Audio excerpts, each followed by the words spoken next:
ഞാനിപ്പോൾ ഇനി ഇത് ഒന്ന് ടേസ്റ്റ് ചെയ്ത് നോക്കണം. കാരണം ഞാൻ ഇതിൻ്റെ ഉപ്പൊന്നും എനിക്ക് നോക്കാൻ പറ്റില്ല, കാരണം ഞാൻ വെജിറ്റേറിയനാണ്. ഇത് മണ്ണിൻ്റെ പാത്രമാണ്. എനിക്ക് മണ്ണിൻ്റെ പാത്രങ്ങളോടൊക്കെ ഭയങ്കര ഇഷ്ടമാണ്, അടുപ്പിൽ കുക്ക് ചെയ്യുന്നത്. അപ്പോൾ നമ്മുടെ ഫ്രൈഡ് റൈസ് റെഡി ആയിട്ടുണ്ട്. കഴിച്ച് നോക്കിയിട്ട് പറയും.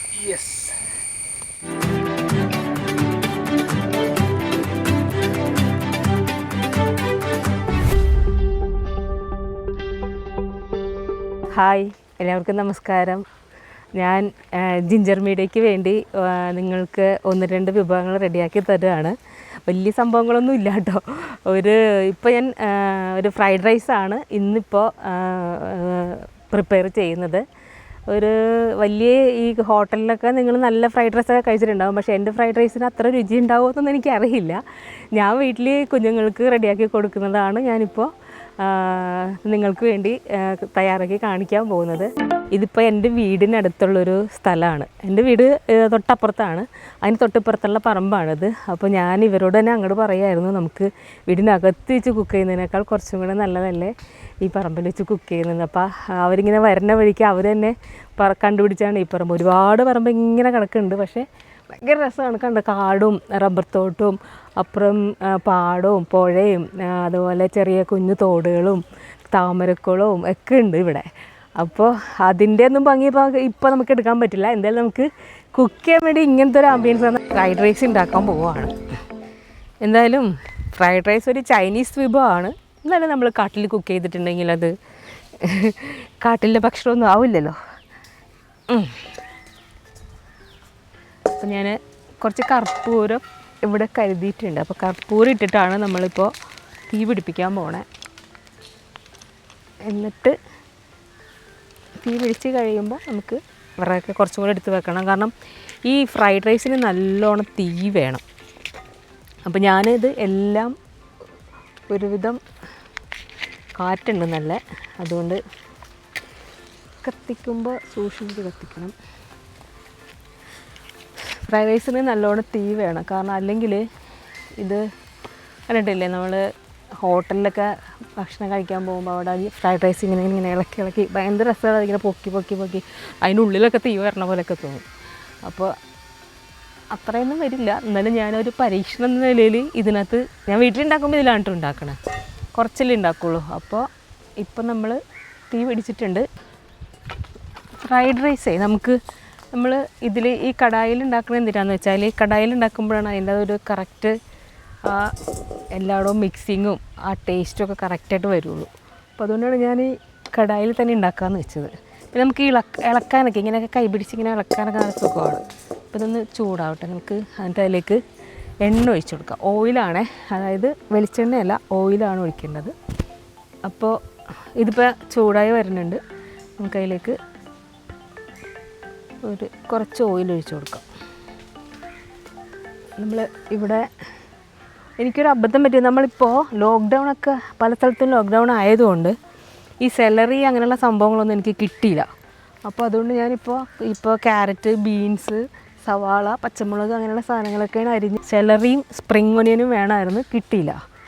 അപ്പോൾ ഈ കുട്ടികൾ കുറേ സ്ഥലത്ത് അന്വേഷിച്ചു, കിട്ടിയില്ല എന്ന് പറഞ്ഞു. അപ്പോൾ ഞാൻ എന്തായാലും ഇപ്പോൾ ജിഞ്ചർ ഗാർലിക് പേസ്റ്റ് ഇതിനകത്തേക്ക് ഇടാണ്. ആ എണ്ണയ്ക്ക് കിടന്ന് അതൊന്ന് മൂക്കണം.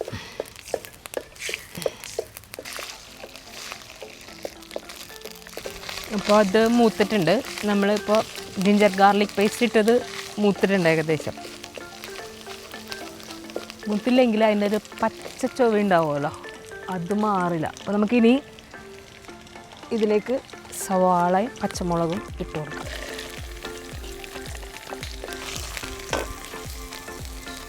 ഇട്ടിട്ട് ഉടനെ തന്നെ വേണമെങ്കിൽ നമുക്ക് ക്യാരറ്റും ബീൻസൊക്കെ ഇടാം കേട്ടോ. എന്താണെന്ന് വെച്ചാൽ ഈ ബീൻസിനും ഇതിനൊക്കെ കുറച്ച് മൂപ്പുണ്ടല്ലോ.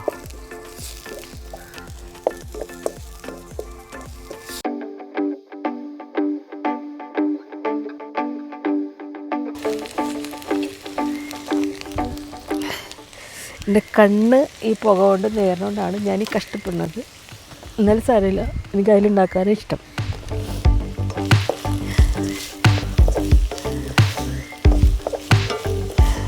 ഇത് അധികം നേരമായിട്ട് കുക്ക് ചെയ്യണ്ട കേട്ടോ. കാരണം വെച്ചാൽ നമ്മൾ ഒരുപാട് ടൈം വരുന്നുണ്ടാവും. ഉപ്പ് നമുക്ക് ഇതിനകത്തേക്ക് കുറച്ചിട്ട് കൊടുക്കാം. നമ്മൾ റൈസിൽ ഉപ്പിട്ടിട്ടുണ്ട്, അപ്പോൾ അതുകൊണ്ട് ഇതിനകത്തേക്ക്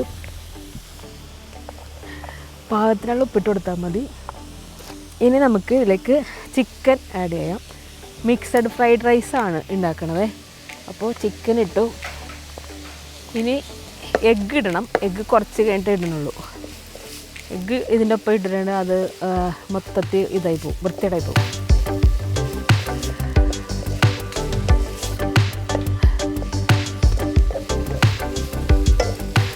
ഇനി നമുക്ക് കുറച്ച് ഇതെല്ലാം കൂടി സൈഡിലോട്ട് മാറ്റിയിട്ട് കുറച്ച് ഓയിലും കൂടി ഒഴിച്ചിട്ട് നമുക്ക് 2-3 മുട്ട പൊട്ടിച്ചതിലേക്ക് ഒഴിക്കാം.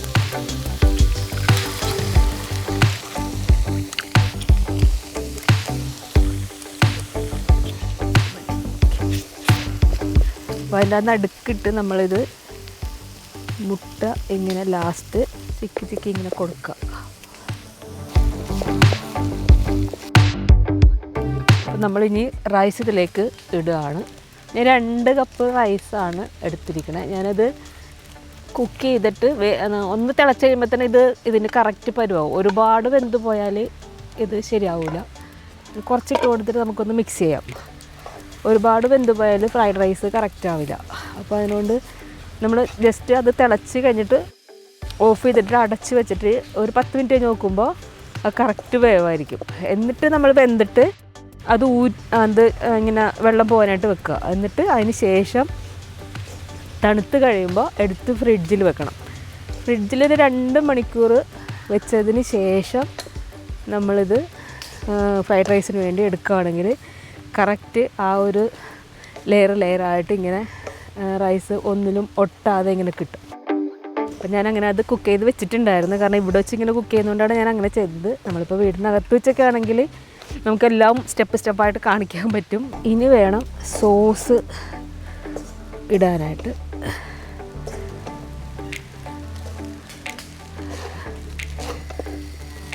കുറച്ച് പെപ്പർ പൗഡർ ഇടണം. അത് ഞാൻ എടുത്ത് വെച്ചിട്ടുണ്ട്. ഒരു ചെറിയ ടീസ്പൂൺ മതി. അത് ഇത്ര ഇട്ടിട്ടുണ്ട്.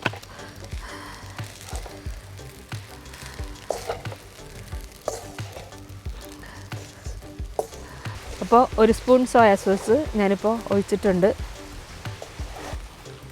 ഇനി നമുക്ക് ഇതിലേക്ക് കുറച്ച് ഗ്രീൻ ചില്ലി സോസും കൂടെ ഒഴിക്കാം. കുറച്ചൊഴിച്ചാൽ മതി. ഓക്കെ, മതി. ഞാൻ വലിയ കുക്കിംഗ് വലിയ ഇതുള്ള ആളൊന്നുമല്ല. പക്ഷേ ഞാൻ വീട്ടിൽ എൻ്റെ കുട്ടികൾക്ക് ചെയ്ത് കൊടുക്കണ ആ ഒരു മെത്തേഡിൽ ചെയ്തെന്നുള്ളൂ.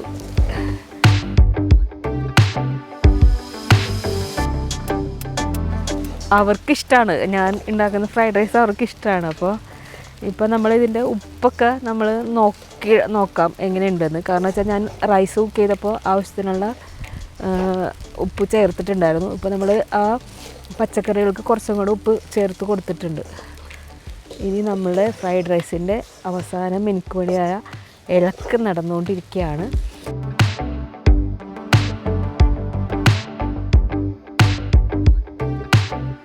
ഞാനിപ്പോൾ ഇനി ഇത് ഒന്ന് ടേസ്റ്റ് ചെയ്ത് നോക്കണം. കാരണം ഞാൻ ഇതിൻ്റെ ഉപ്പൊന്നും എനിക്ക് നോക്കാൻ പറ്റില്ല. കാരണം ഞാൻ വെജിറ്റേറിയനാണ്. അപ്പോൾ അതുകൊണ്ട് ഞാൻ ഇവരുടെ കയ്യിൽ തന്നെ കൊടുത്തിട്ട് നോക്കാൻ പറയാം. ഇത് മണ്ണിൻ്റെ പാത്രമാണ്. എനിക്ക് മണ്ണിൻ്റെ പാത്രങ്ങളോടൊക്കെ ഭയങ്കര ഇഷ്ടമാണ്, അടുപ്പിൽ കുക്ക് ചെയ്യുന്നത്. അപ്പോൾ നമ്മുടെ ഫ്രൈഡ് റൈസ് റെഡി ആയിട്ടുണ്ട്. കഴിച്ച് നോക്കിയിട്ട് പറയും. അപ്പോൾ നമ്മുടെ ഫ്രൈഡ് റൈസ് നാടൻ ഫ്രൈഡ് റൈസാണത്. നാടൻ ഫ്രൈഡ് റൈസ് എന്ന് പറയാൻ പറ്റില്ല, ചൈനീസാണ്. എന്നാലും നമ്മൾ വീട്ടിൽ അടുത്തൊരു ഇങ്ങനെ വിറകൊക്കെ വെച്ച് കത്തിച്ച് വിറകിൻ്റെ ആ പുകയും മണവും ഇതൊക്കെ ഇതിലേക്ക് ചട്ടിയിലേക്ക് ചെന്നിട്ട് കുക്ക് ചെയ്യുമ്പോൾ ഒരു പ്രത്യേക ടേസ്റ്റാണ്. അപ്പോൾ ഫ്രൈഡ് റൈസ് എല്ലാവരും എന്തായാലും നമ്മൾ ഗ്യാസിലേക്കായിരിക്കും കുക്ക് ചെയ്തിട്ടുണ്ടാവുക. അപ്പോൾ ഇതൊന്ന് പരീക്ഷിച്ച് നോക്കും. ഇങ്ങനെ വീട്ടിൽ ഒരു വിറകൊക്കെ കൂട്ടി അടുപ്പുണ്ടാക്കിയിട്ട് അതിനകത്ത് ഫ്രൈഡ് റൈസ് ഉണ്ടാക്കിയിട്ട് കഴിച്ച് നോക്കൂ. സൂപ്പർ ടേസ്റ്റ് ആയിരിക്കും. കാരണം വെച്ചാൽ നമ്മളിപ്പോൾ കടയിൽ നിന്ന് മേടിച്ച് കഴിക്കുമ്പോൾ ഉണ്ടാവുന്ന ടേസ്റ്റിനേക്കാൾ കുറച്ച് ഡിഫറൻറ്റ് ഉണ്ടാവും നമ്മൾ വീട്ടിൽ കുക്ക് ചെയ്ത് എടുക്കുമ്പോൾ. ഇപ്പം ഞാൻ ഈ പറഞ്ഞതുപോലെ ഒന്ന് കുക്ക് ചെയ്ത് കഴിച്ച് നോക്കിയിട്ട് നിങ്ങളുടെ അഭിപ്രായങ്ങളൊക്കെ ഒന്ന് എഴുതി അറിയിക്കണം. എനിക്ക് വേണ്ടിയില്ല, ഞാൻ പാവമല്ലേ. അപ്പോൾ എന്തായാലും ഞാനിതിപ്പോൾ ഫ്രൈഡ് റൈസ് റെഡിയാക്കി വെച്ചിട്ടുണ്ട്. ഇനി നമുക്ക് അടുത്തൊരു ഡിഷുമായിട്ട് പിന്നെ കാണാം. അപ്പോൾ like, share and subscribe ginger media.